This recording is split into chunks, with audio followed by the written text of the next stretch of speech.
Elle arrive à un lac. L'eau, la roche, l'arbre.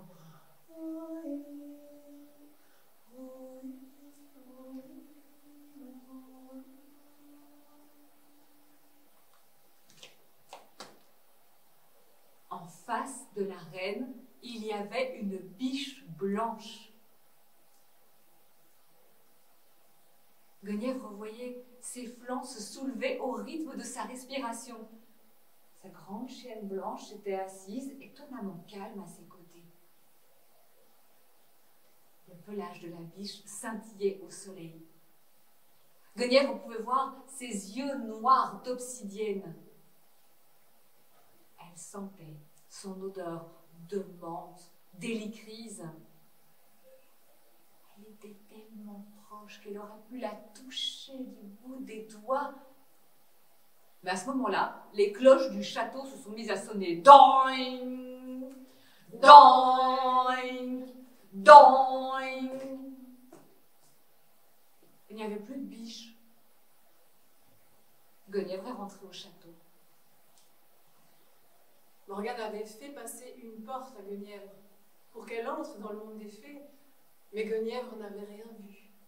Elle était trop prise par son amour pour Lancelot.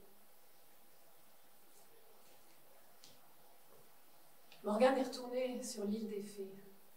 Et là, elle a vu un fil qui tombait du ciel. Un fil nacré et brillant. Un fil d'araignée. Avec ce fil, elle a tissé un manteau, fin comme le duvet des ailes du cygne.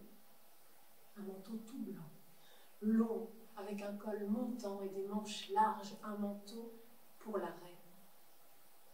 Ce manteau, Morgane l'a brodé. Elle l'a brodé avec tout l'amour qu'elle avait en elle. Elle l'a brodé en formulant des paroles de protection pour la reine.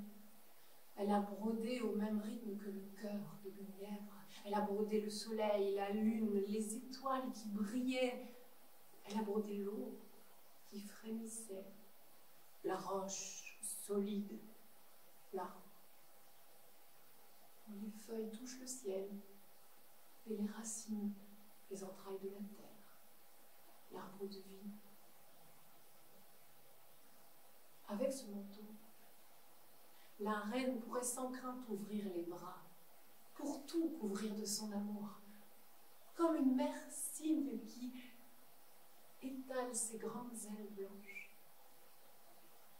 Ce ne serait pas que Lancelot qui serait couvert de son amour, il y aurait aussi le monde humain tout entier et le monde des fées qui serait protégé. Morgane a plié le manteau, elle a pris son envol pour arriver à la cour royale, juste au moment où la reine sortait de la chapelle et elle lui a donné le manteau.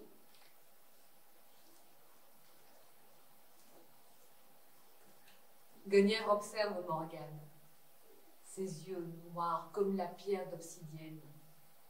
Elle sent son odeur de menthe, de mauve et d'hélicryse. Et ses gestes, tellement rapides qu'on a l'impression qu'elle reste immobile. Elle est entrée dans la chapelle, et une fois seule, elle a déployé le manteau.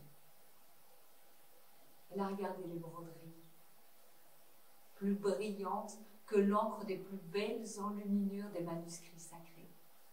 Elle a caressé du bout du doigt les broderies, les étoiles, l'eau, les feuilles.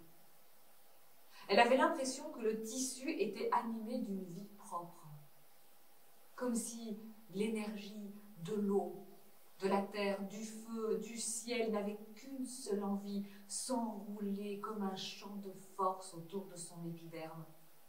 C'était comme une comète qui déchire le ciel une nuit d'été.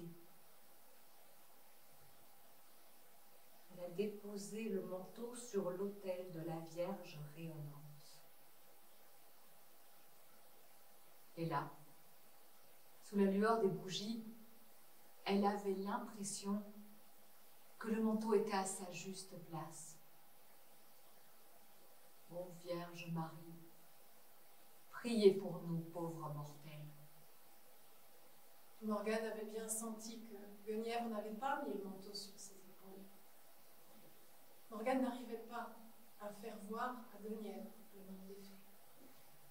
Guenièvre avait eu l'impression que ce n'était pas un manteau pour une mortelle, que c'était trop pour elle, qu'elle n'était pas digne. Oh.